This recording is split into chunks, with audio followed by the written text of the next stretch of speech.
Hello, listener land, and welcome back to the best damn fantasy podcast for your ears. I am your host, Randall Kennedy. I am joined by my friend, Jake Besong. After a long hiatus, a walk through the woods, the Aborigine is back. Jake, say hello to everyone. Yo, what is good, everybody? It's good to be back behind the mic, talking some football. Anything good happen lately? I haven't seen anything. No, not really. But to help us today, we're going to devote an entire hour to the NFL draft. We're going to talk winners and losers. And to do that, I am so very happy to have our friend, my friend, Scott Belanger, join us. You can find him at Dino Game Theory. He's a rising superstar in the Twitter space and in the fantasy community. And as I said, we're so happy to he finally he's going to visit the little people. He's going to be on Unscripted today with us. Scott, thank you so much for joining us. Thank you for having me on the mothership. Aha. The mothership. It's good. It's good to have you here, buddy. Yeah, man, I'm excited. I don't know. It's crazy. I thought for sure I had been on here, but maybe you know what I did do is I crashed the party a few times. That's right. You crashed the party, but you've never been formally invited. That's right. But that's right. Yeah, I've been on, but never invited. That's true. Yeah. Well, we're rectifying that now. I know the passwords and shit. That's all. Yeah, we never should have done that. We never should have gave you those passwords. Or maybe we should after the trouble we had getting going tonight. I was gonna say you might need some help. Take it easy, we got there. That's all that matters. We're there, baby. We're ready to go. I can't wait. It's a slow process. Beezy sounds like the night of his first date. we got there, all right. Just we did. Take it easy. Yeah, I'll be better next time. Yeah, I was gonna say hopefully this pod lasts longer though. No, we've already lasted longer. We've already lasted longer. Yeah. By you pretty much tripled the time. Speaking of lasting a long time, how about that NFL draft, baby? I tell you who lasted a long time during that NFL draft, and that is Azeez Ojulari. He's a kid who I thought was going to go in the first round, and he ended up slipping to the second. The New York Giants picked him up. The New York Giants, Dave Gettleman took a lot of heat, never trading back. He traded back a couple of times in this draft, and I think the Giants were winners in this draft. I know that I'm going to get some disagreement from Scott on this. Yeah, they took Kadarius Toney in the first round. This is a kid that you don't hear this an awful lot, but Urban Meyer came out and said, "Hey, we were getting ready to take that kid. We really love him." He's been a very polarizing figure. And it was said in the weeks leading up to the draft that he was going to be a first round pick. And there were many analysts that disagreed. And lo and behold, he ended up being a first round pick. I like what the Giants did. They ended up adding a cornerback later, Aaron Robinson, who I really like. Scott, I know you're going to disagree, so I'm just going to go straight to you. What were your thoughts on the Azeez Ojulari pick, the Kadarius Toney pick, and the Giants draft overall?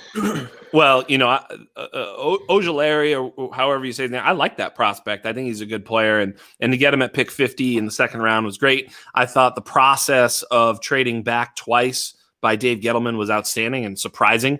And I think I had tweeted, this is his signal that he's been kidnapped. You know what I mean? It's like, right? Like someone go help him, and Giants fans were like, just wait, we'll go save him after the draft or something. But, so I thought the process was great until they picked Kadarius Toney. I mean, again, for me, it wasn't even just, Kadarius Toney, the player, and a little bit, I had problems with them even when they were going to be drafting a little earlier, taking Devontae Smith or Jalen Waddle.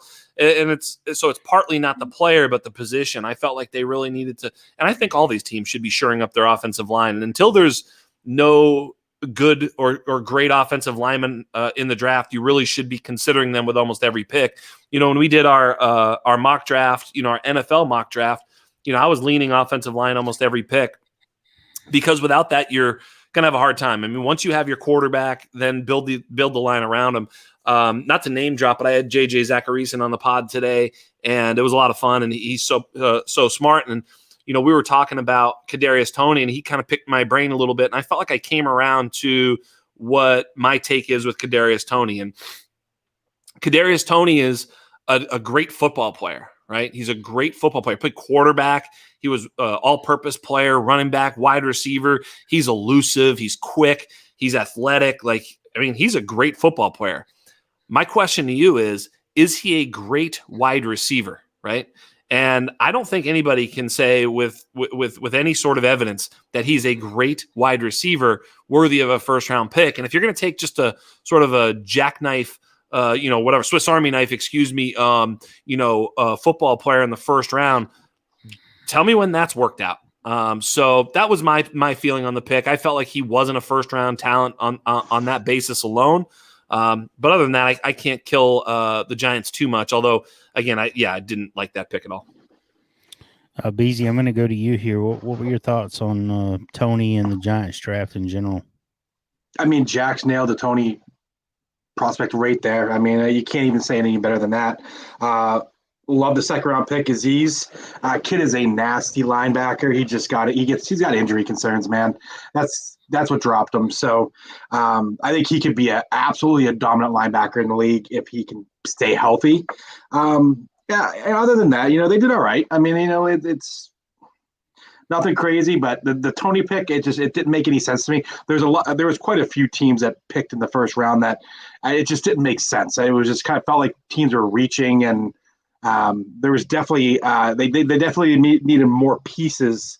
They could have used linemen, like Jack said. Build your trenches, protect your quarterback. A wide receiver, they could have gotten a better talent in the second round, in my opinion. I know. Sorry. I was just going to say real quick. I mean, for me, it was also value over replacement. It's kind of like last year when Oakland took Henry Ruggs when Tristan Wirfs was on the board, and Tristan Wirfs was a big reason that the Tampa Bay Buccaneers won a Super Bowl. Well, Kristen Darrisaw was sitting there for them. I mean, he got passed over by Las Vegas, who had picked Alex Leatherwood, and he kind of fell a few spots. Washington took Jamin Davis instead of Darrisaw.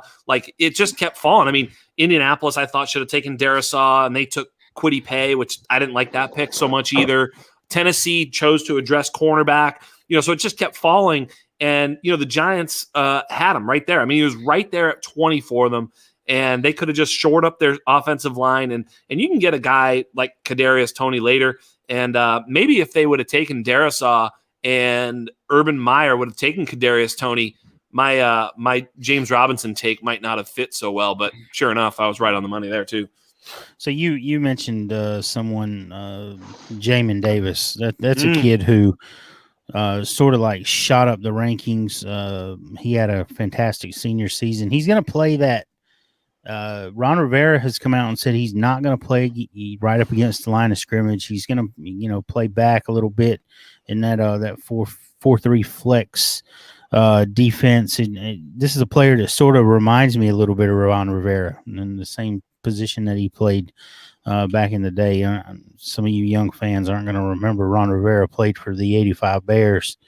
They're just wondering if Ron Rivera played with those cool sunglasses or not. Yeah, those old man glasses. Yeah. Jamin Davis is going to play. He's going to be a tackling machine, I think, in the middle of that defense. They're going to funnel guys straight to him. They got guys that are going to get after the passer. And he's going to play a big responsibility. I really like that pick. I thought Washington did a good job with this draft. They came back and got Samuel Cosme in round 2, a tackle that I really like, and then a wide receiver that I really like in Dynamic Brown from North Carolina. This is a team that Scott, you and I talked about this, I believe, on your podcast. This is a team that has all the pieces in place. They have a 1-year rental at quarterback, and then they have defense, they have offensive line, they have skill position players coming out of their ears. I really like what they did in the draft, and I really like what they have done as a whole this off season. Well, I agree. I bet them 60-1 to win the Super Bowl. So, I think that's baby. 60-1 is huge. I mean, they're better than even odds with every other team. I think they're definitely an above average team. So to get 60-1, that was before they had a quarterback. They picked up Ryan Fitzpatrick. I don't know what the number's at now, but that defense can help you win. And Ryan Fitzpatrick can get hot. He's not, a good bet to win the Super Bowl, but he's live action once they get into the playoffs. There's zero doubt about that. And with that defense, they can win a few games. So I really like that team. I agree with you 100%. I really wanted them to pick Darisaw at pick 19. It'll remain to be seen if Cosme is as good a player as Darisaw, then they absolutely killed it, because then they came around and got a corner. A guy I don't know, to be honest. I mean, a kid from Minnesota. Hopefully he's good, whatever. And then, like you said, Diami Brown. To really complete the offense. With Samuel, McLaurin, Diami Brown, Logan Thomas, Antonio Gibson, a good offensive line. They're pretty stacked. Yeah, they are. Beezy, I'm gonna get your thoughts on the Redskins. Like Scott said, the defense is going to help you win some games. They did last year. Yeah, they won the division. You look around the division. I think this division got better as a whole. And I think there'll be some challengers for the football team. But what do you think, Beezy? I mean, I love Ron Rivera. I think the guy just knows football. He knows how to build a program. I love the draft. Dynamy Brown was an awesome pick in the 4th round.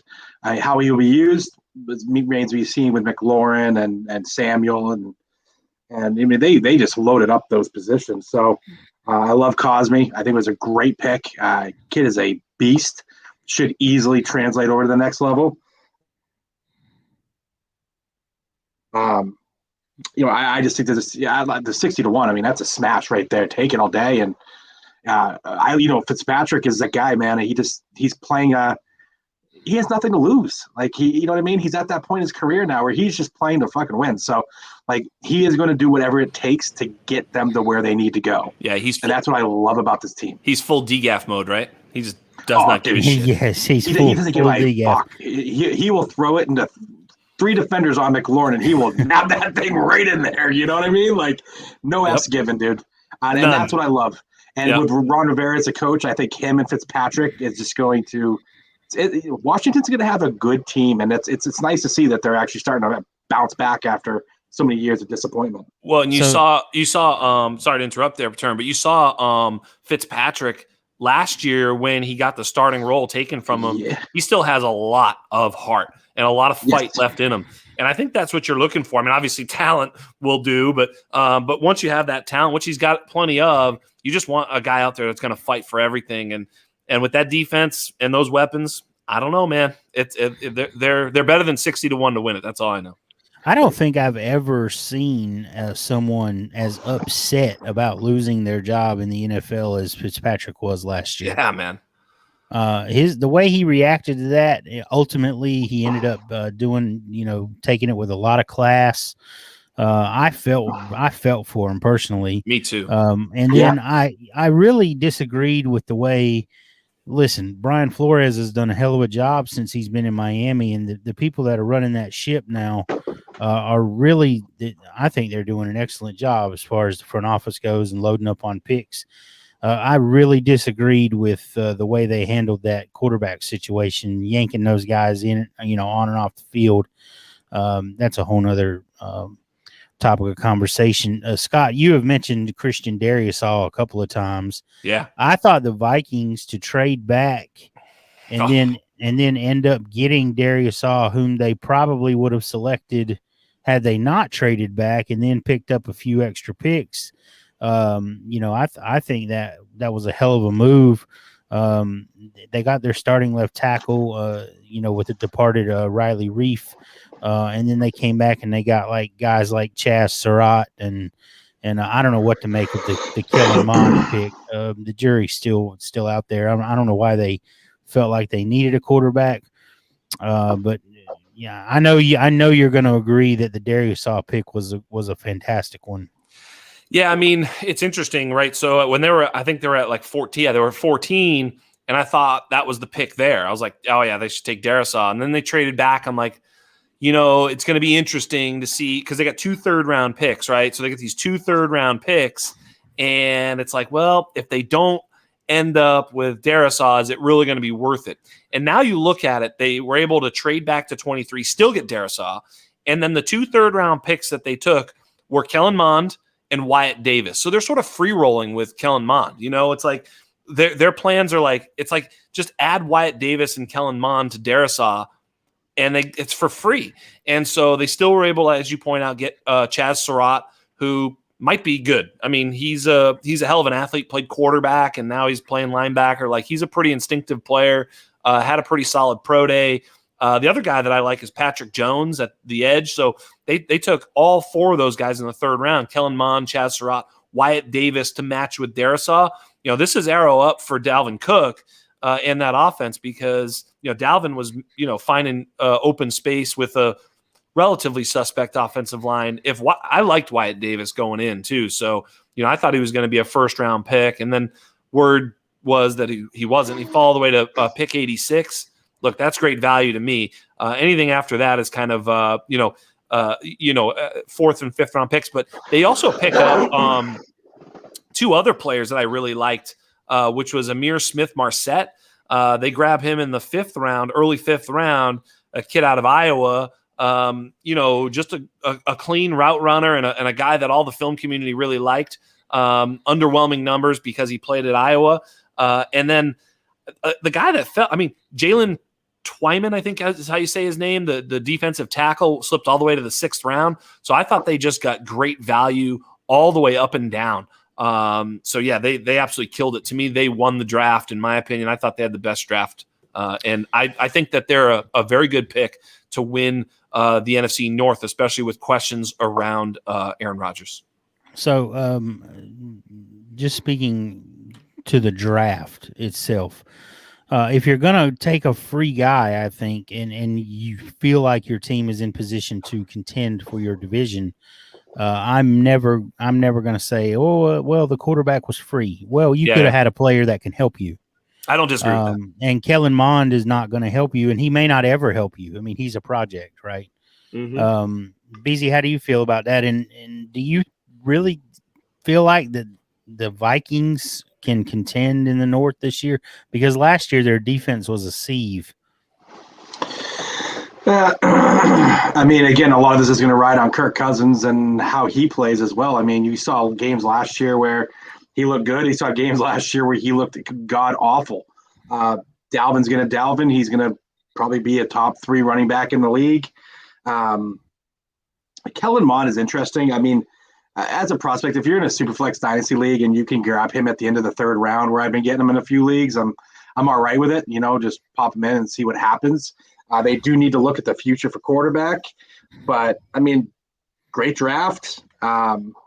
See what those guys do on the defensive side of the ball. They could compete. It's just, again, I think a lot of this is going to be Kirk Cousins and can he actually, win football games. I don't think Kirk Cousins could play better than he played last year. And I don't think the problem, I'm doing air quotes here for you listeners, I don't think the problem in Minnesota is Kirk Cousins. No, he's probably not the solution either, but he's certainly not the problem. I 100% agree with you. And you mentioned the defense term. They picked 4 guys for the defensive front, starting with Chaz Surratt. And in reality, us 3 idiots have no idea if those 4 guys are any good or will be any good. But let's just imagine that those 4 guys are, 2 or 3 of them can contribute to the defensive front. They picked a cornerback again. No idea if he's any good, the kid out of Cal. But, they took 5 defensive players. I don't know. Maybe some of them are good. You know what I mean? In other words, maybe they were able to fill some holes with those picks. I don't know. But, a defense can change pretty quick. I mean, they just, if they can get a little bit more pressure, maybe that defense can improve pretty quickly. Certainly the offense, I think, is going to be I just don't think there's any questions on the offense. You got Thielen and Jefferson. You've got Irv Smith stepping up. You've got Dalvin Cook and a good offensive line. LFG, baby. The offense is not a question. Yeah. I thought the Vikings had a very good draft last year. And I have a text saved. I have a tweet sent out before the draft last year. The 49ers had 2 first-round picks. I said, I wish the 49ers would take Justin Jefferson and Jeff Gladney. And then the Vikings took Justin Jefferson and Jeff Gladney. The Vikings played, nothing but rookies in the secondary last year. I mean, they had talent. They had experience at safety, but the guys on the corners were Not green. And not good. So there's nowhere to go but up there. Realistically, you said they took 5 guys. I feel like in order for them to, and let's not even talk about Green Bay. Let's assume that Rodgers is in Green Bay. I feel like for them to contend for this division, they have to have picked at least 3 guys who are going to contribute right away out of those 5 in order to be contenders. Is it out of the question? Certainly not. I believe the it's Lions, possible. the Lions aren't going to contend. The Bears still have the worst coach in football, in my opinion. I think Matt Nagy's a boob. So the fact that they got Justin Fields and a couple of offensive linemen who they really liked. I think Ryan Pace is also an idiot. I feel like those guys are going to get fired at the end of the year. They're going to hire somebody who has no investment in Justin Fields at all, and I feel for that kid because it just looks like a turnover fest in the front office waiting to happen and a disaster waiting to happen. That's another topical conversation. I like what the Vikings did. I like what the Vikings did last year. I like the direction that their franchise is headed as a whole. I think the Kellen Mond pick is a little bit of that sort of, insurance or whatever. Not insurance, but I'm a Patriots fan, and we would draft Ryan Mallett and Jacoby Brissett and Jimmy Garoppolo and Matt Castle. We had Brady all those years, but we'd always take a shot on a second or third round quarterback here and there. And I'm not suggesting that they're going to be able to develop these guys and trade them, but sometimes that happens. Sometimes you can develop them and trade them. I don't know that they have the reputation of doing that. So maybe it's a wasted pick, as you point out. But sometimes those things can if the kid does develop, then all of a sudden, Cousins with his gigantic contract, as soon as I think it's after next year, though, unfortunately, that they're really having out. But regardless, they can move on when it's time to move on. If this kid shows enough. Speaking of moving on, I'm gonna move the chains a little bit, but I'm gonna stay in the North, but flip it to the AFC. And if you're hesitant to call the Browns the front runners in that division, don't be. Because those guys, playoff team last year, they took Kansas City to the brink in Arrowhead, and then they had a fantastic draft. Yes. They needed help on the back end. They drafted perhaps the best corner in the draft in Greg Newsome out of Northwestern. They needed a linebacker help. They got perhaps could be argued the best athlete at linebacker in the draft in Jeremiah Owusu-Koramoah. There were some concerns about his health that caused him to slip. He was ultimately cleared by their doctors. I have no doubt that he's going to come in and contribute right away. They did some things later in the draft, like picking up the Anthony Schwartz kid that you wonder a little bit about what they're seeing in the kid, and you're intrigued. The fact that they've been so good in the draft the last couple of years, just it makes me want to say, okay, I'm not gonna, I won't poo-poo that pick. I'll give them some leeway and let's see what happens. Beezy, I know this division is near and dear to your heart. I know you're a Steeler fan. How do you feel about what the Browns did, the division as a whole?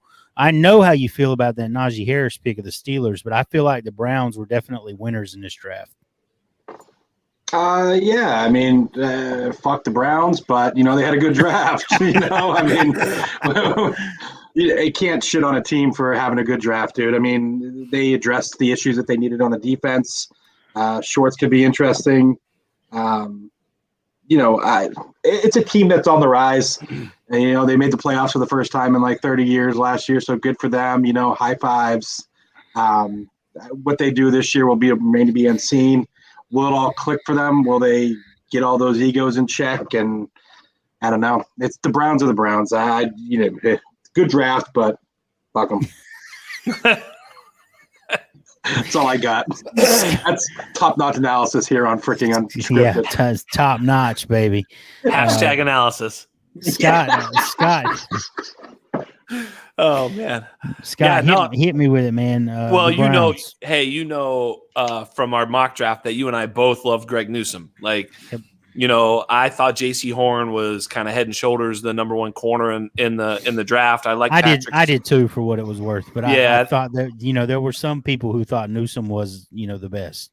I'm with you too. By the way, I thought Newsome was underrated, I guess. I mean, look, going in the first round at pick 26, he's a first round pick, so obviously properly valued. But I mean, the Giants could have used that. Again, this is what I'm talking about. Like with players like this on the board, that's what I'm talking about. The Giants pick, Kadarius Toney, is a joke pick when you got a guy like Greg Newsome on the board. Oh, we have enough corners. No, you don't. You don't have enough corners. You don't have enough tackles. So I don't want to. In today's NFL, you can't have enough. It's not possible. But they had actually. You know what they did have enough of? Wide receivers. Anyway, moving on. So they did. So Gettleman is on record as saying that Toney reminds him of Devontae Adams after the catch. Yeah, and hold on, let me get to work. Let me get to my point.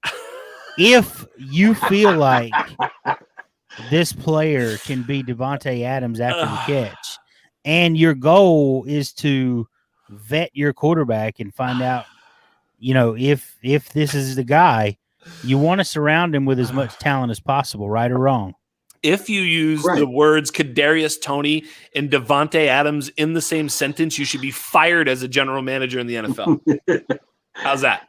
Yep. Says one of the three boobs on this podcast. Hey man, look, I will tell you right now, I don't believe that I would be the worst general manager in the NFL. Like literally hired tomorrow. Literally put me in there, and I'll take you with me, Term, because let's do it. Let's go. I know we would roll most of these people, so let's run the Bears. When I first got into this sort of thing, and I was on Twitter, people would sort of challenge you. You think you're smarter than this front office? And I'd hesitate and be like, that's a good point. These guys, yes, I do now. Now I do. So I used to say, no, I'm not sure. Now I'm fucking sure. I'm smarter. Not all of them, but some of them. So anyway. Off topic, but the Joker in round 2 was a great pick. I mean, here was the beauty of Cleveland. Their roster was loaded. They really didn't have any place they needed to go. They weren't like, oh my God, if we don't get this, we're fucked, So they didn't need anything. So they pick up Anthony Schwartz, who I thought was a great pick. They've got Odell Beckham, who's sort of an alpha, Landry, who is, a slot maven, Peoples-Jones, who's an outside sort of, clasher. Pretty athletic, but Schwartz is a burner. He's just going to take the top off. Like anytime he's in the game, if Baker can throw it that far, which I don't know if he can, they're going to have safety help over the top. So he really creates a little bit more geometry to the field on offense for them. So I think that's great. Play action with Schwartz on the field is going to be a problem for safeties, right? And they run a lot of 2 tight end play action. So if you've got Anthony Schwartz just running a 4-2 down the deep seam, like deep post, I mean, you're going to have someone back there. You know what I mean? So I think that really opens up the field for Chubb and Hunt, and I think they're going to be really, really dangerous on offense. They also grabbed a guy in the 5th round, Richard LeCounte, who was just a ball player. Like, I don't know much about him, but I mean, you just go take a peek at like anybody who did film work on him. Some of his stats, like he just was a box score stuffer, and he's a hell of a player. I mean, I thought they did a great job. They picked a Samoan defensive tackle. Always a big fan of that. Hashtag Tommy, love you, baby. Yeah, I agree with everything you said there. I love the. What the Browns did. The reason that play action is going to work is, I got 2 words for you: Nicholas Chubb. Yeah, that kid he's going to trample people. He did it last year. He might be the best pure runner in the game. Yes. Any time that they can get him 20 carries, I feel like they're going to win. Yeah. If you can get him 20 plus carries, you're probably going to win the football game. He's the signature size speed specimen at the running back position in the NFL. He's a physical freak. Yeah. Speaking of physical freaks, I'll stay in the division. I thought what the Ravens did, I thought they won. They traded away, their tackle before the draft to Kansas City, picked up another pick. So they had 2 first-round picks. They had a kid who I was super high on before the draft, Rashad Bateman. Lamar Jackson's got to be happy. Bateman's probably a day one starter, probably going to wind up being the alpha in that receiving core. And then they came back and got Owa and Ben Cleveland. I really like what they did. And if you're going to have a challenge, that North Division in the AFC is going to be brutal. If the Steelers can their defense is going to bring it every day. If the Steelers have any kind of an offense and can keep Ben Roethlisberger healthy, I said it last year when we previewed this division on Unscripted that all 3 of those teams would make the playoffs. I'll say it again this year. I could see all 3 of those teams making the playoffs. So here's a concern. Jason Owe played 20 collegiate games. You know how many sacks he had?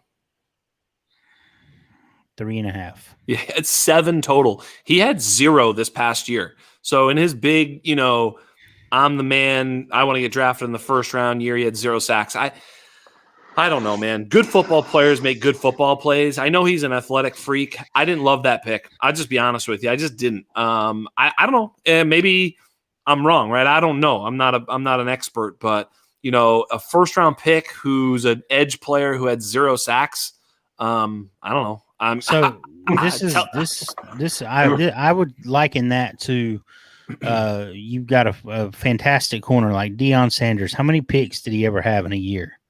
In college? No, I'm talking about in college. Let's talk about college then. How many picks did he ever have in a year? Not many, because he wasn't challenged.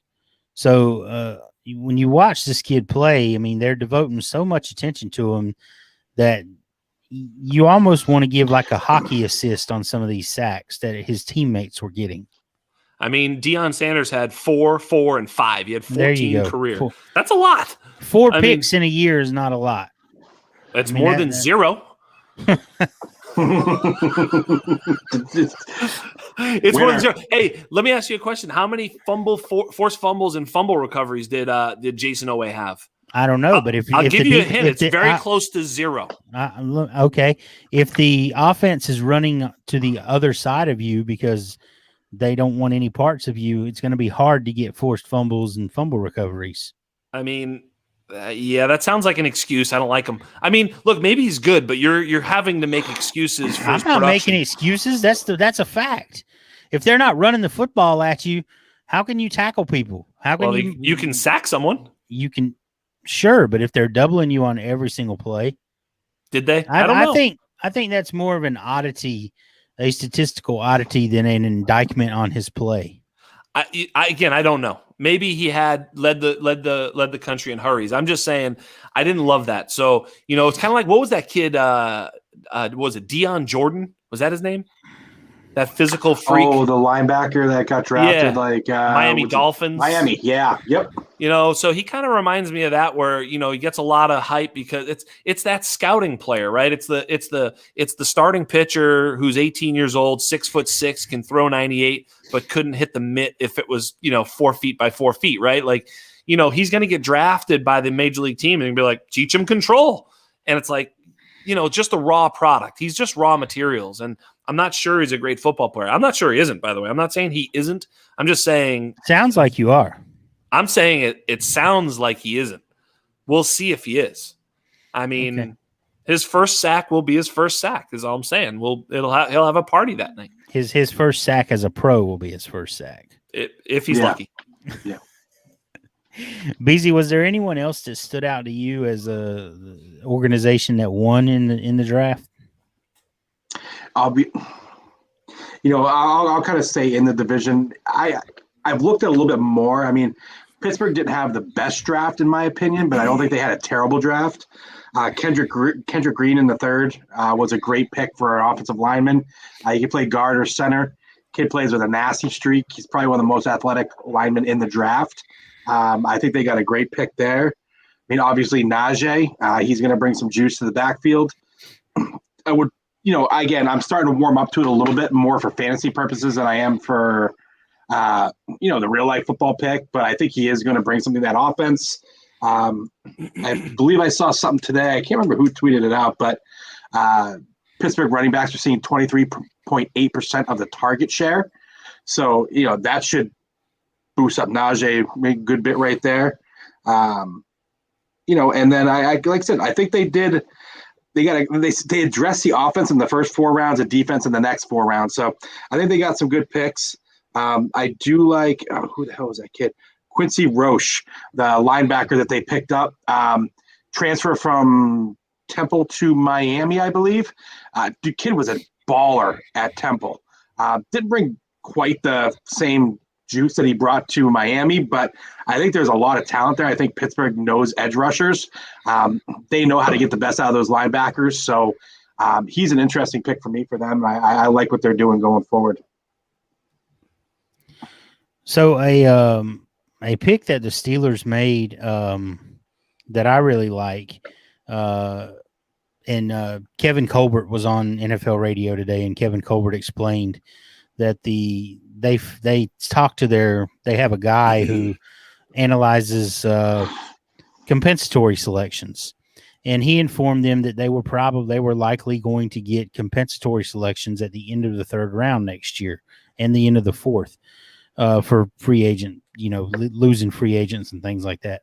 And so when they found that, when they knew that they had that in the bag, they decided to trade back because they didn't have a 5th. They decided to trade back into the 5th and take Loudermilk. And I thought that was an excellent pick out of a defensive tackle out of Wisconsin. The rich get richer as far as defense is concerned. I really thought they would probably go offensive line in the 1st round. I'm not going to – I don't hate the Najee Harris pick. I really, they came back and got Kendrick Green out of Illinois and Dan Moore Jr. out of Texas A&M. Dan Moore Jr. was a 4-year starter or 3-year starter at A&M in the SEC. So that could end up being a really solid pick for them. Fairmuth is going to bring blocking out of Penn State. He's a fantastic move tight end, but he can also block.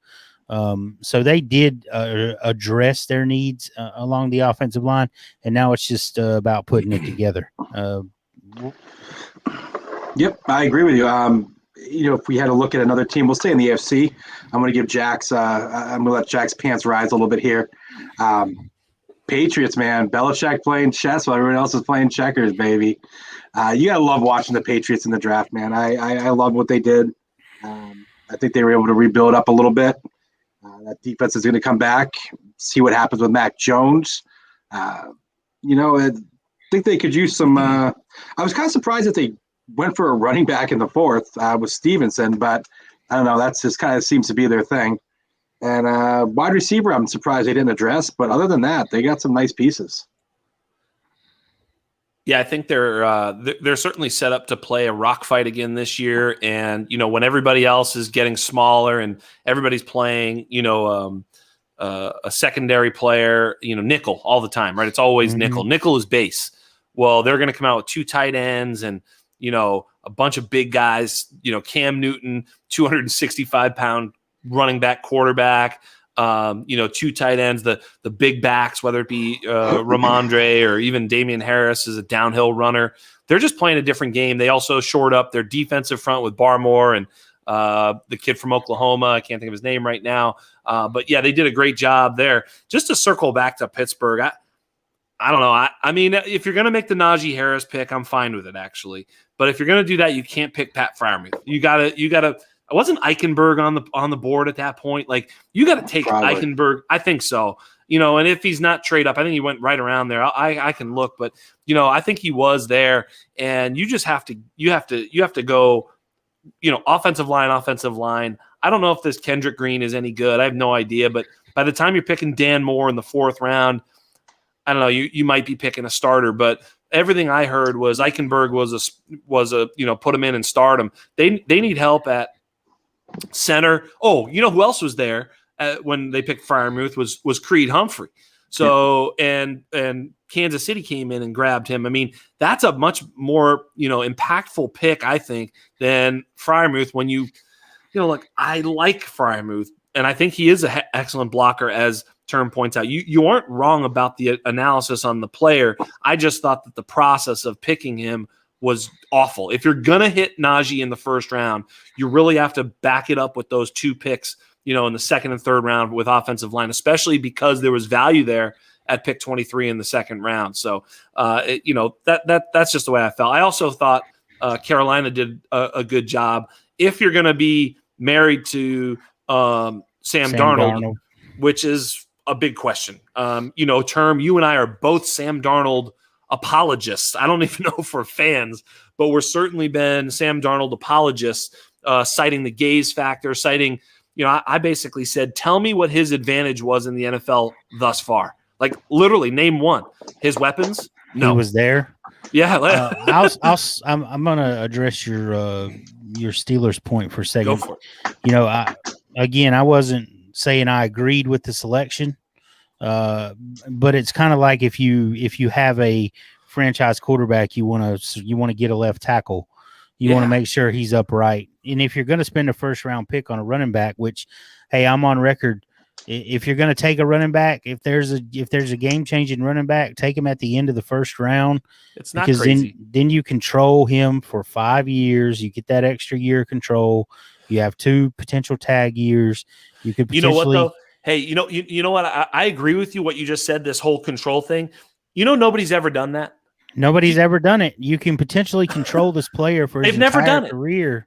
Zeke, they signed him too early. Gurley, they signed him with 2 years left. If they'd have just done nothing for Gurley, made his ass play, they'd have been fine. Those guys have absolutely. They are coming from they have no leverage. It's unbelievable how stupid. There you go again.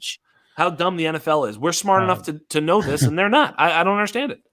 But the Panthers, I wanted to go there next. They clearly they doubled down on their Sam Darnold trade by passing on Justin Fields when they had a chance to take him. And it really tickled me. Like, I'm so happy. Sam Darnold, if the Jets had gone to him and said, we'll send you anywhere you want to go, he could not have handpicked a better situation than to go down with Matt Rule and Joe Brady and everything. Last year, the Panthers, their defense was awful. What did they do? They drafted nothing but defensive players, and they stuck him out there in the fire. And they almost made the playoffs. They had 5 games that were within one score. You flip those games, and they're in the playoffs. Yeah. In one of the toughest divisions last year in football. I mean, they were in there with Drew Brees. They were in there with Matt Ryan. They were in there with Tom Brady. So I really like what the Panthers did. They getting J.C. Horn, who everybody, there was a consensus that he was the best corner. And then they came back and got Terrence Marshall, reuniting the LSU guys, Joe Brady and Terrence Marshall. I'm sure Joe Brady and Matt Rule and David Tepper were all very disappointed that they missed out on Tutu Atwell and Dwayne Eskridge, though. Yeah, I'm sure. Tutu Atwell is all of a $105. Brady Christensen, an offensive tackle who I really like. And then, so if you follow the Undroppables, good for you. If you don't, shame on you. But if you follow us and you listen to our Undraftathon, a gentleman who was on with me, who I have a lot of respect for, and who knows the college game and Devy prospects better than anybody, Felix Sharp. He came on, and when we were live, when the Panthers took Tommy Tremble. And he could not say enough. I believe his exact words were, physical force. I mean, he's just a specimen. I am super, like, if you were holding on hope for Ian Thomas, I mean, Tommy Tremble is like relationship George. He just walked through the door and killed Ian Thomas. Yeah. Right. Yeah. So I can't wait to see what that kid's going to do. They surrounded Sam Darnold. They doubled down. They passed on the quarterback. They surrounded him with talent. I'm super excited for his future. I mean, he's only 23 years old. As much as I hate the Panthers, I thought they had a phenomenal draft. I did too. And I think the arrow is pointed straight up for this organization. Yeah, and I think the whole draft, by the way, term is going to hinge on whether or not Darnold pans out, right? Because, if Darnold flails out and flames out, they're going to have some problems because they're going to, everybody's going to point to the Fields pick. But Excuse me. But if Darnold, can be the player that you and I both think it's possible he can be, and obviously they think so too. So clearly they agree with us. Otherwise they wouldn't have all their chips in the middle on this kid because they got nobody else there. They're all in. They go with J.C. Horn, who you and I both talked about, absolutely the best cornerback in the draft from our perspective. Could absolutely lock up some of these guys in their division. Michael Thomas, whether it be Godwin or Evans right? Right. So there's all these players that they're going to have to play. Julio Jones. Bingo. Right. Yeah. So 6 games a year, he's facing one of those guys. Terrace Marshall, absolutely a steal. I still have Terrace Marshall as my WR3 in Dynasty rookie, obviously. Brady Christensen, just found out he's like 25. That's kind of a problem, but he's an athletic freak. Kyle Larson, our in-house resident draft Nick, absolutely loved Brady Christensen, thought he had some upside. Felix Sharp loves Tommy Tremble. They go from Mike Davis, who is definitely admirable, to now Chuba Hubbard and Christian McCaffrey in the backfield. They also picked up another kid that I really like out of Washington, a cornerback, Keith Taylor. They absolutely crushed the draft if Sam Darnold is great, which we'll see. Yeah, we'll see. I'm going to go back to Beasy. Beasy brought up the New England Patriots. I was a huge fan of what the Patriots did in the draft. And I tweeted out before the draft, everybody was talking about the Patriots. They're going to move up. The fans were disgruntled about trading up or about trading back. And I said, I'm going to laugh when the Patriots do what they always do. And that's trade back and acquire a bunch of picks and then pick a bunch of players to turn into guys that win championships. And I mean, that's just seems like what they do every year. The fact that they were able to sit at 15 and wait for one of those quarterbacks to be there. And both those quarterbacks were there at 12, which is where the 49ers were before they mortgaged their entire future to move up to take Trey Lance, is just phenomenal to me. You guys know how I feel about Mac Jones. I really like Mac Jones. I really like what the Patriots did as a whole because the kid from Alabama, Christian Barmore, really high on him. And I'm higher on Ramondre Stevenson than most. I think Ramondre Stevenson, a.k.a. LeGarrette Blount, too, is going to come in and he's going to eventually take over that backfield as the early down guy. I don't think, Michelle's knees are gone, and I don't think Damian Harris is anything special. I like what the Patriots did. I think your future is bright there, Scott. And I think Belichick kind of, we haven't even talked about all the defensive guys that are coming back, Hightower and those guys that opted out last year that'll be back on the field this year. If I were another team in that division, including the Buffalo Bills, I would be worried about what's going on in New England. Absolutely. I mean, I think this is a Cam Newton season. I think they're going to play Cam Newton football, and they'll transition at some point to Mac Jones. Hopefully later than sooner, because I hope Cam is able to play well. But here's the point: if he doesn't, then it's on. If they're 2-7 and Cam is struggling, obviously he's going to get the hook, and it's going to be Mac Jones time. If they're 7-2, then Mac Jones is going to get a year to sit. So, and then they'll have a decision on their hands, but that's a good decision to have. So hopefully they have that decision. But I thought the move to trade up for Christian Barmore, who by all intents and purposes was the best defensive tackle in the draft and a very surefire first round pick. Like, I don't know that he was mocked very often outside the first round. I mean, I think a lot of people had him going to Cleveland with whatever that was, like 26, right? Whatever it was. So a lot of people didn't have him getting past Cleveland. He got past Cleveland into the second round. Belichick trades up and gets him. Ronnie Perkins was the edge player that I had forgotten about. Stevenson's a great player. They also sneaky late Trey Nixon. Trey Nixon was, and I don't know. I mean, he's very likely he doesn't even make the team and he's nobody, but he was an Ole Miss guy, was recruited to Ole Miss. And I don't know if you've ever heard of these guys, but he played behind DK Metcalf, AJ Brown, and Elijah Moore. Moore. Yep. Right. So that's not a good thing. So he moved to University of Central Florida, UCF, played behind Gabe Davis. So, kind of was in the shadows of a few great players along the way. But, he could be frisky. He tested well. He's got he's probably nobody. But for a 7th round pick and for Ernie Adams' last pick as a New England Patriot, I'm pulling for the kid. Yeah, BZ, I'm going to come back to you because I know you're a Damian Harris stan. And you mentioned the Patriots earlier. And so you're a total fan of what they did in the draft. Mm-hmm. Yeah. Yep. I think they did an amazing job. Chestnut checkers. Everything you guys said, that what we were just talking about, Mac Jones, Barmore, Stevenson. They again, Belichick just masters the draft. That's what he does. As long as he doesn't draft wide receivers, they had a good draft.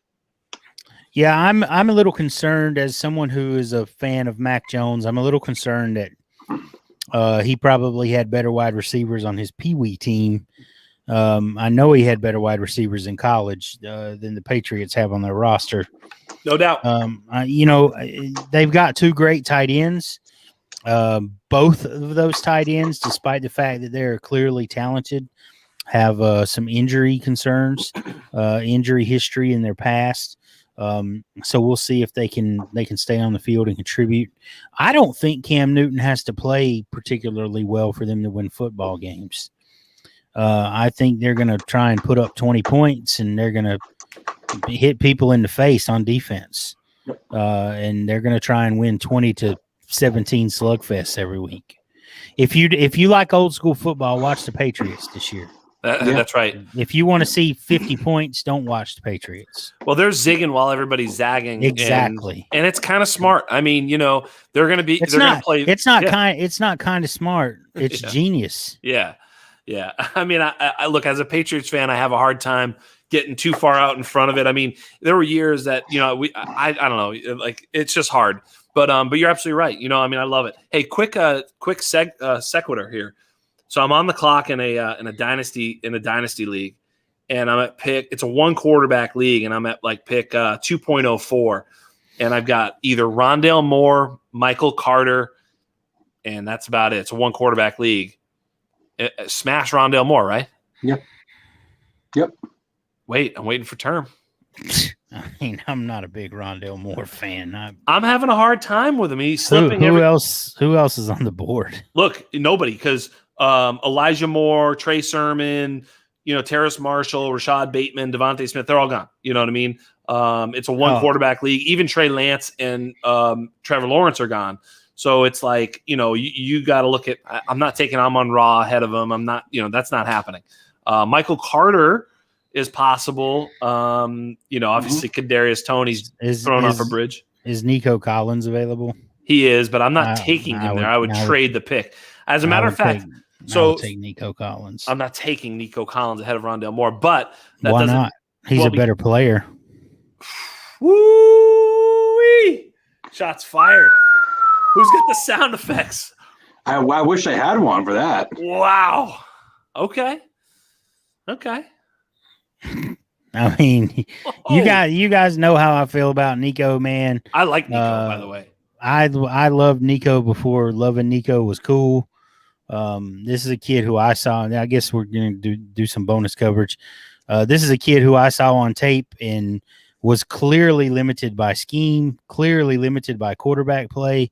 What you see on tape just pops.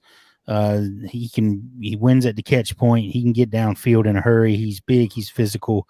I think the Texans got one hell of a player. They didn't have many picks, so they didn't have many picks to get right. This is one they definitely, I feel like they got right.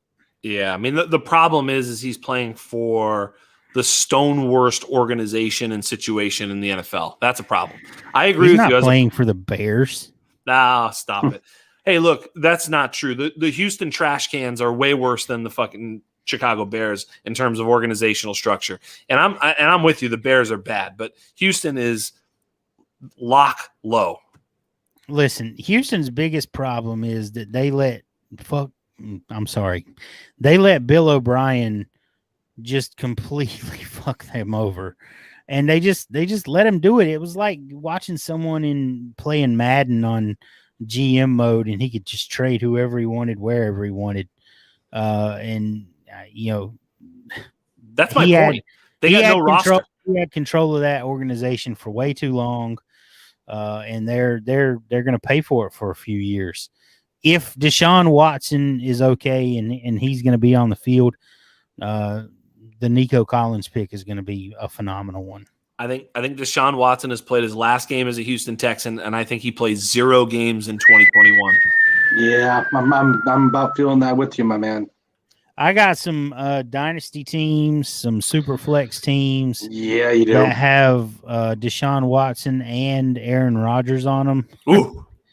And it ain't looking too good, kids. Well, look, I'd actually bet that Aaron Rodgers plays more games in Green Bay than Deshaun Watson plays in Houston. Well, then, Deshaun Watson's never playing in Houston again, if that's the case. Because I don't know if you guys caught this, but Brett Favre was on the radio today. He actually spoke to Aaron Rodgers, and he said that he feels like Aaron Rodgers is done with the Packers and that it's not going to happen. I'll just go right into it. I thought the Packers were, despite the fact that they got this drama going with Rodgers, I thought they were losers. They didn't give him any help. They drafted a cornerback. They needed a cornerback, but they didn't need. It's not like they had to take Eric Stokes. And when they did, there were so many receivers on the board. They could have got him some help. They didn't do it. They still have never drafted him an offensive weapon in the first round for the entire time he's been in Green Bay, which is utterly fucking ridiculous. And I apologize for the F-bomb, but it really is ridiculous.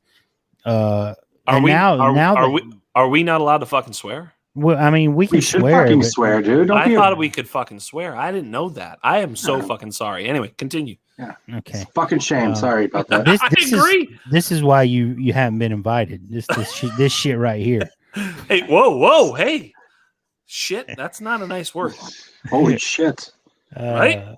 Anyway, so please continue. I thought the Packers were losers. Yes, and are going to be if Aaron Rodgers is done with the Packers, they will continue to be losers. Yes, because Jordan Love ain't it. No. Yeah. What more else is there to say? No. If Aaron Rodgers doesn't play for them, and here's the thing I didn't understand. Like, he's got nowhere to go now, too. I mean, in other words. Okay, so if Denver had drafted Justin Fields, boom, there's a trade there. Like, all they had to do is draft Justin Fields, and they can trade Justin Fields plus for Aaron Rodgers, and it's happening. And Denver's got him, and it happens.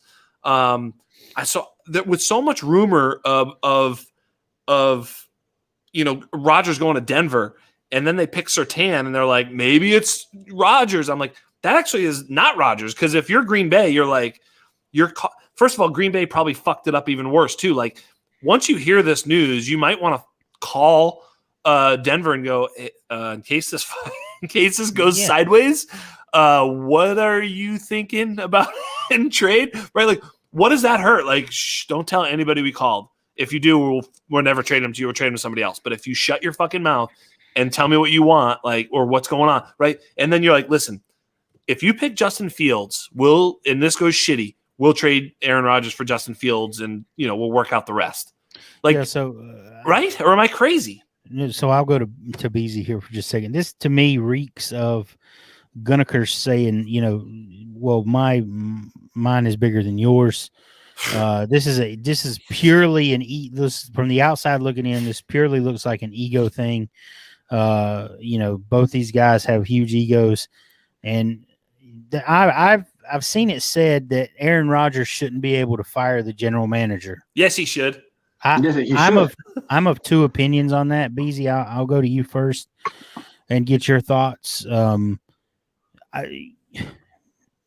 if you're an organization, you're not winning without this guy. Right. I 100% agree with you.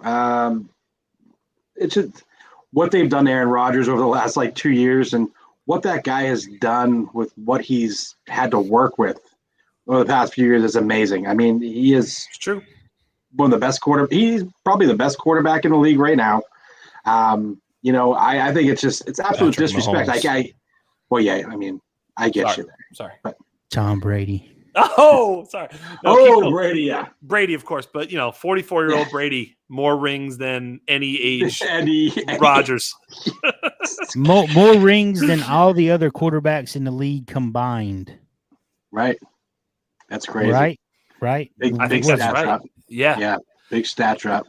Hey, just so you know, I will tell you right now, if you want to hear my rant on Aaron Rodgers, I'll give a little snippet of it right now. But I absolutely killed Green Bay for fucking up this Aaron Rodgers situation. If you want to hear, you want to hear it originally, I did it the Thanksgiving pod with Jake Trowbridge on the Undrafted a year ago. So November a year ago. Just go back and listen to that one. And I absolutely ripped Green Bay because they drafted Jordan Love and a backup fullback and a mountain running back when they should have been drafting, Justin Jefferson or something. I mean, absolute malpractice then and malpractice again. Look, if you're, what's his name, Gudenkurst or Guden Stupid, whatever his name is, I don't give a shit. Nobody cares what his name is. Nobody thinks, if they didn't have Gudenskirks, they wouldn't be winning. Gudenkirks could be me or you a term, and it would be just the same. They would win or lose the same number of games. He is irrelevant. And yet you're saying that it's a dick measuring contest? When it comes to football, he doesn't even have a dick. So he needs to shut his mouth and he has one job. One job. You know what his job is? To keep Aaron Rodgers happy and playing good. And whatever the hell he needs to do, if he has to go to his house and leave his wife flowers, then leave, that's his fucking job. You go do it. You need to bring him donuts on Monday morning. You do that. You fetch that guy whatever he needs. And Aaron Rodgers may be a stubborn son of a bitch and he doesn't get along with his own family and he may be a prick. That may all be true. But it's irrelevant. It's true but useless. TBU doesn't matter. What matters is that he's the skeleton key that gets the Green Bay Packers to win.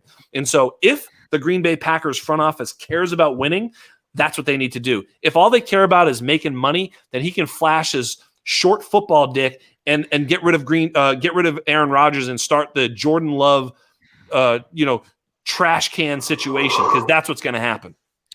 Yeah, this to me reeks of a Jerry Krause splitting up the Bulls. Bingo. When it was unnecessary, right? The Bulls won 6 titles. They had a second three-peat. They probably could have came back. They deserved the right to come back. And remember when he said this is Phil Jackson's last year, regardless. What do you mean, no matter what, this is Phil Jackson.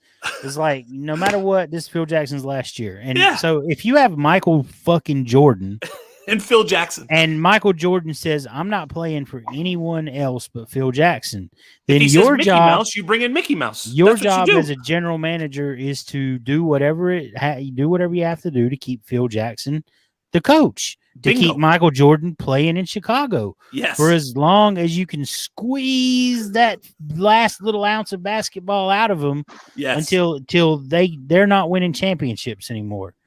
And so the goal in the NFL is to, unless it's changed, is to win the Lombardi, right?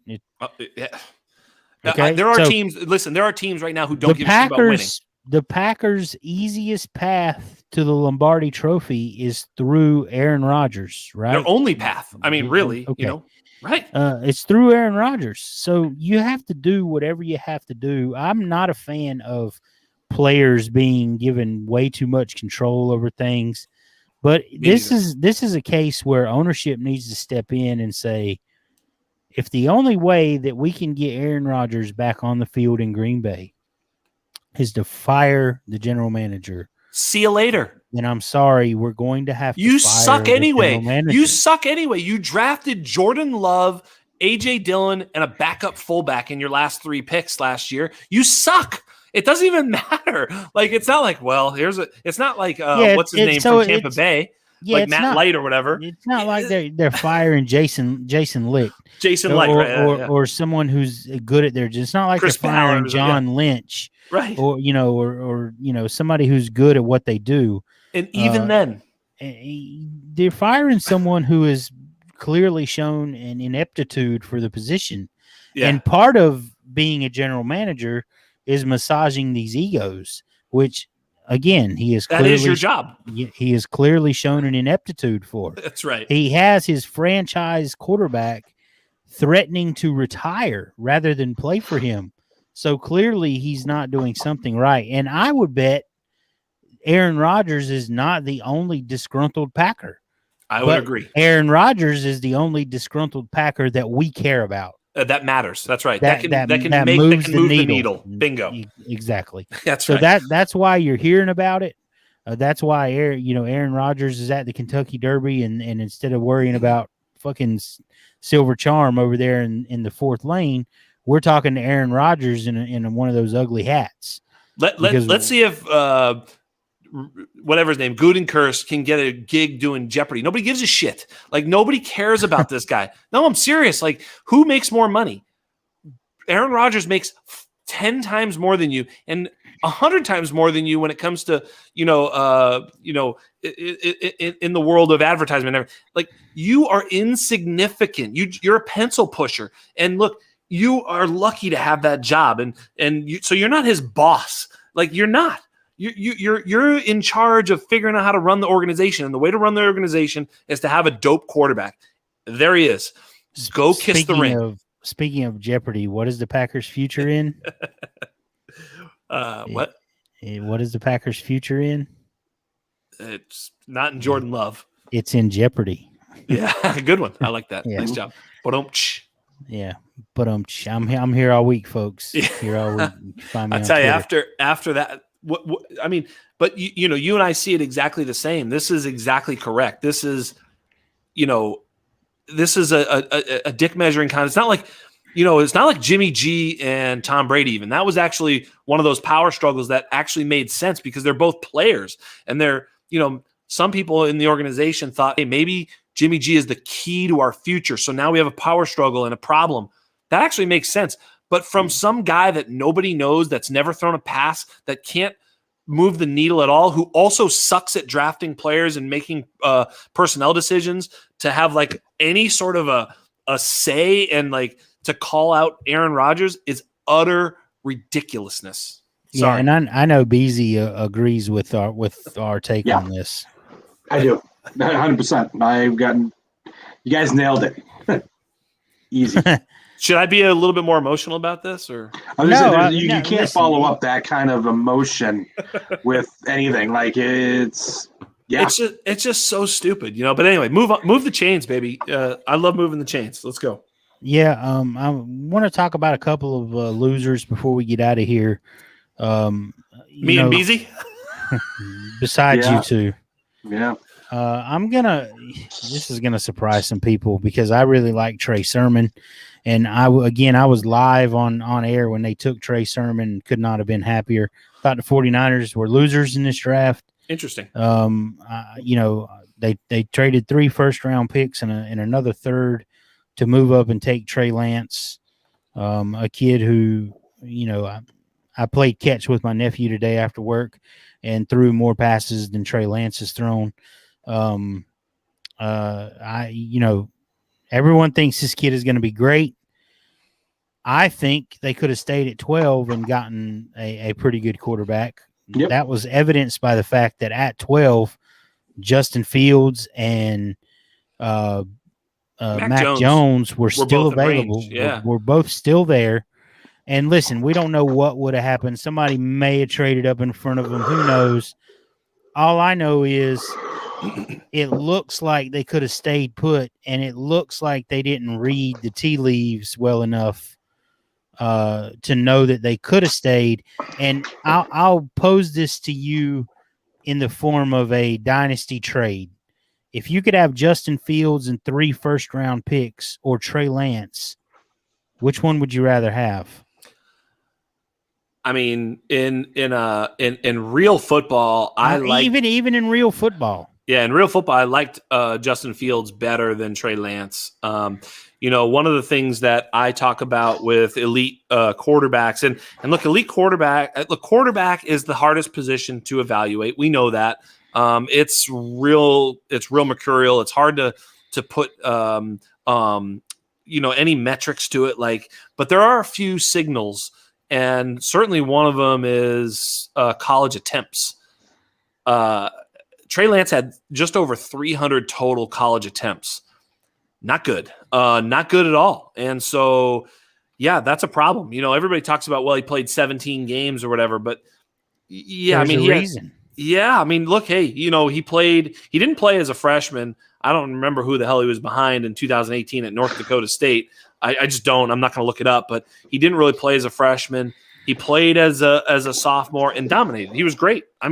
There is no doubt about it. He was great. I remember him coming on the scene and thinking, I can't wait to watch and see what he's able to do as a junior. As a junior, he plays one game, plays terribly. Whatever, that's fine. I'm not even grading him against that. But that's all we have is this sort of one lightning rod season. And, in the MVC conference, which is not even a conference, it's not FBS. He just, I just don't know. So, yeah, there's a lot of questions I have. He has a huge ceiling, and I feel like he's insulated by a great program, meaning coaching staff and philosophy. So he could hit, but I agree with you that they could have been more patient for sure. I think I guess they were nervous that someone else was going to go up there and get Mac Jones. Look, everybody is saying, and Mike Lombardi said it. He said, look, I know for a fact they weren't coming up and trading all those picks to get Trey Lance in the beginning. They were doing that to get Mac Jones. The process played out, and they moved to Trey Lance. He may be right, he may be wrong, but he said it that he knows it, not that he thinks it. So if that's the case, then they're even bigger idiots than I thought. Because if your evaluation is of an entire season of someone playing, and you've evaluated this is your guy, and then you trade up to get this guy, and then one guy has a pretty good pro day, and you're like, wait a minute, let's get this guy instead. Then you're even bigger idiots than I thought. You're even bigger idiots than I gave you credit for. Yeah. Listen, John Lynch and Shanahan have been pretty good at this thing so far. I'll say that. They've identified some, like last year it came out when they passed on CeeDee Lamb. And he said Brandon Ayuk was the number one wide receiver on our board. Okay. Forget whatever you thought about Brandon Ayuk and CeeDee Lamb. Brandon Ayuk balled out last year. Yep. Brandon Ayuk was rated the second best rookie wide receiver by Pro Football Focus. Now, CeeDee Lamb was playing with Andy Dalton. So he may have, been better had the situation been better for him. But my point is they've been pretty good at this. Yep. I feel like right now, and we haven't seen this kid even in minicamp yet. And we're just this is what we do, right? Super early judgment. I'm calling this is an L. This kid is going to have, if he hits, it's not good enough. This kid is going to have to be otherworldly to justify what they traded away to move up and get him. He is going to have to be otherworldly, and that's a lot to put on a kid. I found it super interesting because, there's you're a San Francisco fan, Tony Culler and, just some other people I know on Twitter, Fantasy Stoner, obviously Stoner is a Niner fan. And a lot of you guys were split on this. I know you were team Mac Jones and a lot of people were anybody but Mac Jones team. And I found that very interesting. And I thought I joked with you and I said, you're a company man, you're sticking with the company line, but that's not how you are, actually. If your team was going against your grain, you would have said it. And so I was only teasing when I said that. I think so I guess what I'm getting at is it's if Trey Lance hits, all is forgotten. If he misses, it's going to be the biggest catastrophic blunder ever. It's literally the same thing as Darnold. It's like, here we are at this moment, and if he hits, you're going to be like, no, fucking great decision. And if he misses, you're like, those fucking idiots, right? I mean, there's no real in between. It's not like he's going to be, I don't know. Like, do you know what I mean? Let me ask you this, and Beezy, I want to get your thoughts on this too. Right now, handicapping the situation, the 49ers, they have an excellent roster. They were literally just in the Super Bowl. Last year, everyone was hurt. So we're going to press the reset button. We feel like we have a win now team. Okay, keep that in mind. As it sits right now, if you had to say one of these guys in their career, you had to pick one that was going to win a Super Bowl, who would you pick right now? Would it be Mac Jones or would it be Trey Lance? I know who I'd pick. Yeah, exactly. I'm picking Mac Jones. I'm picking Mac Jones because of the organization that picked him. I'm picking Mac Jones because of the track record of that organization. And I'm picking Mac Jones because of what I saw on tape from Mac Jones. Okay. And if you listen, if I was a scout, I'd be a scout. I'm no scout. I'm not. No, I know. What I saw from him was command of the pocket, command of his football team, precision passing. He puts the ball exactly where it's supposed to be. He processes things at a speed that, I haven't seen quarterback. Like, I haven't seen a quarterback. Listen, I'm not saying this kid is Dan Marino. I'm saying I have not seen a quarterback process things as quickly as he does since Dan. Dan had an uncanny ability to just bam, bam, bam. He saw the entire field. He knew exactly where the ball had to go. I have not seen a quarterback like that. Mac Jones just he sees it, he reads it, he comes off a guy, he knows what to do with the football, and he can do it. Hey, Dan Marino was drafted 24th overall or something too, and it's there you go. And I wasn't even thinking that, but there you go. And everybody thought Dan Marino was the best. What did it come out? Like, he was on drugs or something at Pittsburgh because of one of his offensive linemen had been caught doing drugs, and so Dan must have been on drugs because he didn't play as well his senior year at Pitt. Oh well, they didn't have fucking. They had good drugs back then too. The cocaine was much better. So I mean, now it's all junk. But back then. But anyway, you make an excellent point. Then that Marino fell a lot further than anyone thought. I thought you were talking about the drug thing, but no, the cocaine was great too. I was going to say it's a little both. I didn't know what point you were going for, but no, the Marino thing. Back to football, absolutely. Back to football. Who needs some cocaine right now is Beezy. He's falling asleep over there. Yeah. Cocaine, dude, give me it all. Let's go. Sorry, I got off on a bit of a rant there. No, but you're right. You're right, Term. Sure. I mean, hey, my take on Mac Jones was, what more would you have wanted him to do? Like people are critical of him. Like, I mean this literally. What more would you have wanted him to do? They went 13-0. He completed 80% of his passes. He was 12 yards per attempt. He had the Heisman Trophy winner as his and lost all his weapons. Judy gone, Ruggs gone, Waddle gone. Everybody was gone. It was just him and Devontae, and he lit the world on fire. Just scorched the SEC. So again, I'm no scout, but I think that's good. Yeah, I think that's okay, right? That's okay. To your point, again, what else could he have done? He was more productive in his, I've said this, and I'm sure people have heard me. He was more productive in his one season at Alabama than Tua Tagovailoa was. No question. In his one season at Alabama with less talent around him, okay, in the same conference, in the same system, right? Yes. I don't know what more he could have done. I think the Patriots look like the fucking cat that ate the canary. Yep. Agreed. Sitting there at 15 and waiting for this kid to come to him. Yep. He was just about as good as Tua last year, coming in cold too. Like, they both were like, he was like 69% completion. Tua was 71. Okay, they're right there. They were both 11 yards per attempt. Tua was slightly higher. 33-3, 14-3 touchdown to interception rate. Like they were just both great. So, I mean, in the same system, he was good. And like I said, Mac Jones was coming in cold in those games. It's not like he was preparing. When he had a chance to prepare with less talent, he was better. That's just a fact. That's just true. That's a fact. I'll give you another fact. if Mac Jones ran a 4.5 40, he probably would have been a number 1 overall pick. Probably you're And right. now I'll tell you why that's stupid. Okay. I love you. I love you. Everyone is saying the game is gravitating towards these dual threat quarterbacks, and you have to have one of these guys to win. And I'm looking at the Super Bowl for the last 20 years. And what are the quarterbacks that are playing in the Super Bowl?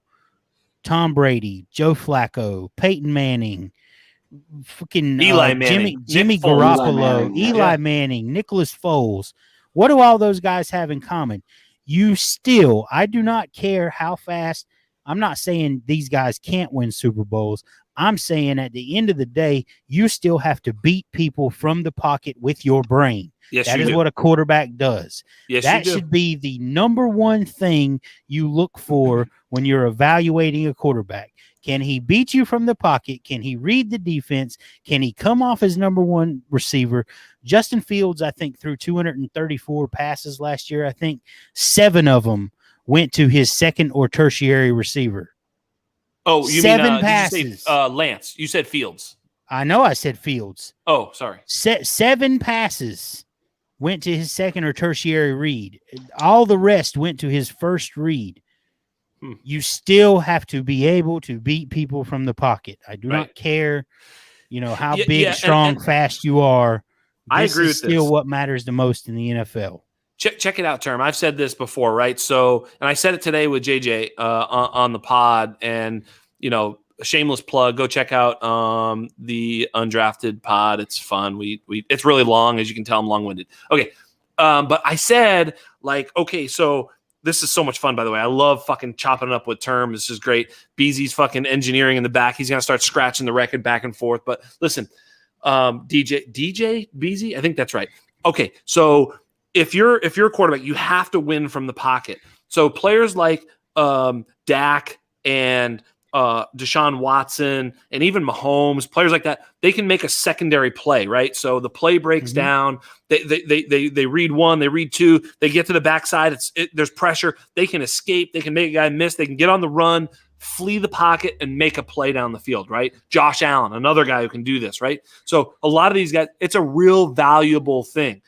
Tom Brady doesn't do that. Absolutely. Right? So I'm not saying you need that. I'm saying that if you can't process and can't make all the plays from the pocket, that having the ability to break keeps you from getting killed, right?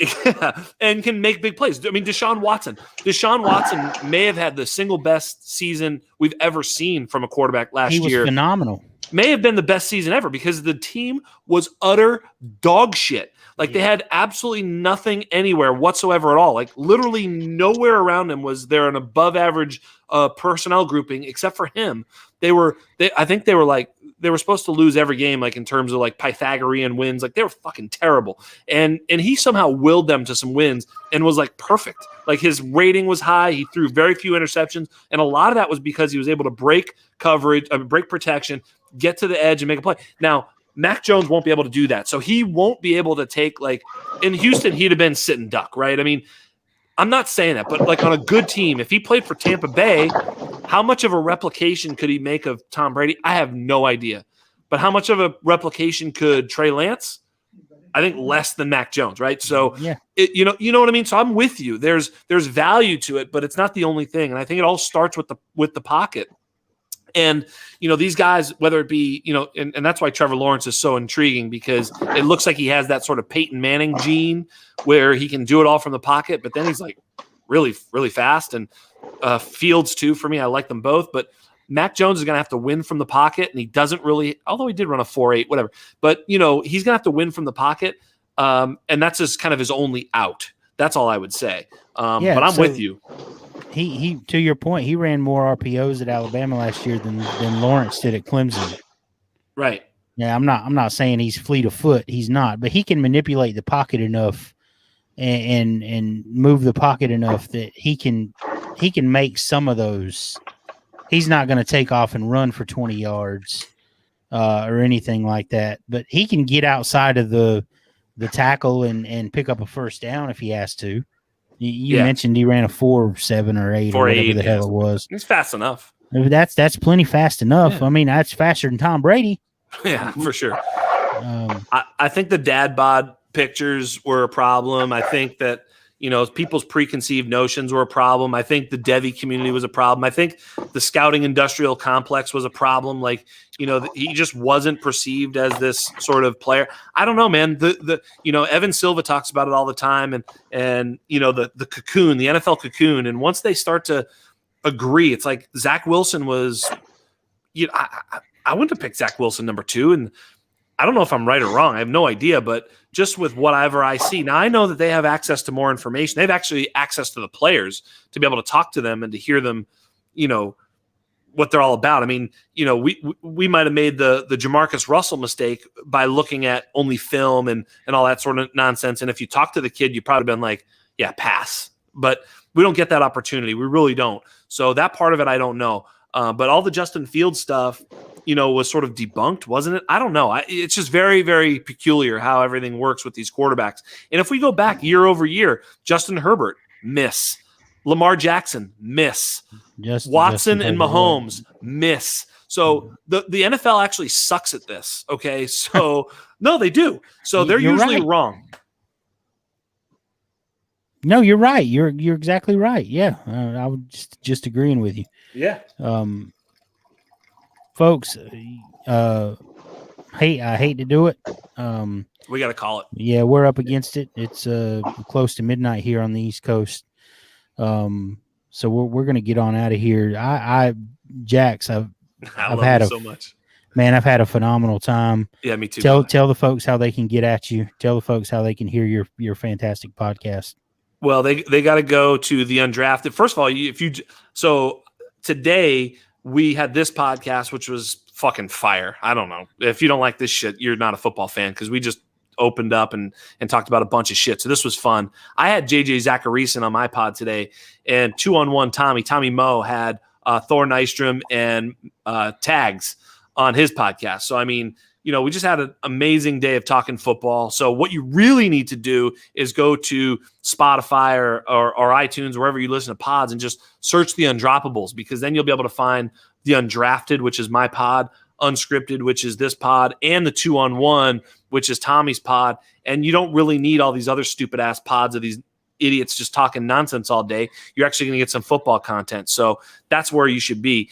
Follow us at the Undroppables on Twitter. Go to theundroppables.com. You can find me at Dino Game Theory, aka Jax Falcone.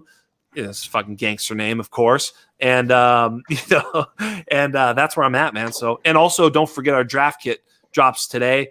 So wake up in the morning, go to the undroppables.com or hit us up on Twitter and get our very, very expensive free draft kit. Yeah, we've had a lot of people putting in a lot of hours on that draft kit. Yes, I'm super excited for it to come out. Tommy Moe, Mark Mathick. Gonna shout out Tom. Yeah. Gonna shout out Andrew, Tommy. Gonna shout out Kyle, Michael Duncan, Vivek Iyer. Yes, of course, Dan, AWL Sabermetrics, Don Mega.